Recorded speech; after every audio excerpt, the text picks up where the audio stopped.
Hello everybody and welcome back to Rishi Outpost. Today I'm excited to finally be talking to you guys about the first story of the High Republic multimedia project, Light of the Jedi by Charles Soule. I'm a little bit behind on getting around to covering this book as it came out back in January, but we aren't exactly known for punctuality here at Rishi Outpost anyway. Overall, I found this to be an enjoyable introduction to the era of the High Republic and a good Star Wars book overall. That being said, it wasn't perfect. My main issue with this book was with how the characters were handled. There wasn't a single character that I thought was written poorly, but there are so many characters it tries to introduce that it was difficult to get particularly invested in any of them, other than the main antagonist Marchion Ro, who got a fair amount of time. Even with Marchion, I thought he came off as a pretty standard Star Wars villain though. In my mind, a lot hinges on what his plan is going forward. Aside from him though, most of the characters don't really make much of an impression. Considering the number of supposedly major characters in this book, I think it probably needed to be longer so that we could more fully flesh them out. With that being said, I don't think this critique of the book will last because we know that there's going to be a lot more story material in this massive multimedia project, and I think that will give us plenty of time with these characters in order to become attached to them. I think given time, all the characters, including Marchion, have a lot of potential. What I think really made Light of the Jedi enjoyable for me was the story it told about the Jedi and the Republic striving to achieve peace and justice in the galaxy. This was actually a really refreshing take on Star Wars because in the prequel trilogy we see how corrupt the Republic has become, and then in the original trilogy we're really focused on the actions of Luke, Han, and Leia rather than what the Rebel Alliance is doing as an organization. So we never really see a system that actually works, and the same goes for the sequel trilogy where the main characters barely act as part of an organization.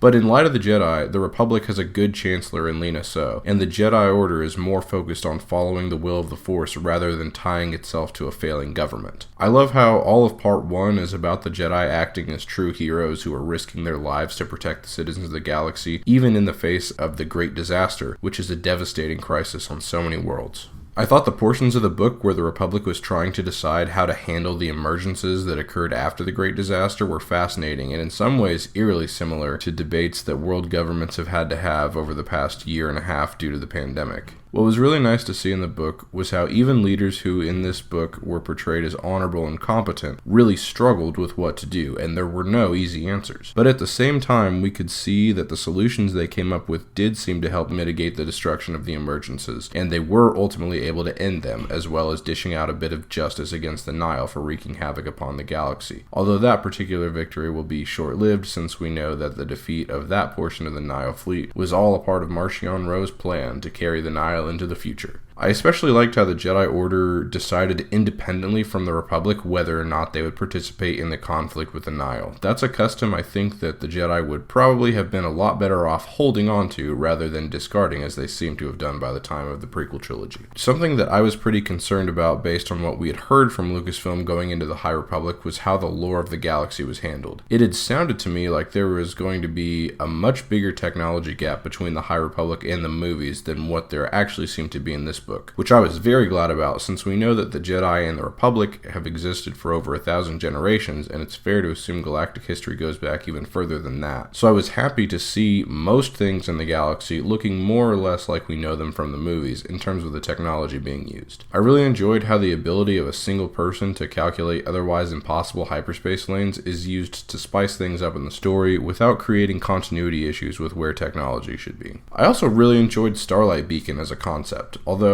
I can't help but wonder if that concept would have fit better into a story after Return of the Jedi, but that's a discussion for another video entirely.